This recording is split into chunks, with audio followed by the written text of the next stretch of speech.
Kumusta na po, Herman Buelvo po uli. Sa isa ko pong content ay tinalakay ko ang natural na gamutan sa may sakit na hika. Ngayon naman, ano naman ang mga dapat iwasan kung ikaw ay may hika? Una, ang soft drinks ay nakapagsisimula ng hika lalo na sa mga bata. Pangalawa, ang vetsin din ay masama sa may hika. Mas maraming vetsin, mas malala ang atake ng hika. Pangatlo, alamin ang pagkain na nakaka-allergy at iwasan ito. Sa Pinoy, kadalasan ito ay pagkaing dagat tulad ng pusit, hipon, alimango, at mga mani, itlog at manok. Pang-apat, mag-ingat din sa mga gamot tulad ng pain relievers at aspirin.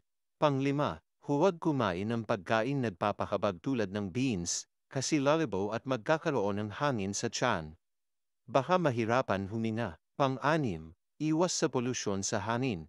Ayon sa isang pagsusuri, ang mga taong nakatira sa tabi ng mga highways o yung mga exposed sa polusyon ay mas maagang namamatay kumpara sa taong malinis ang nalalanghap na hangin.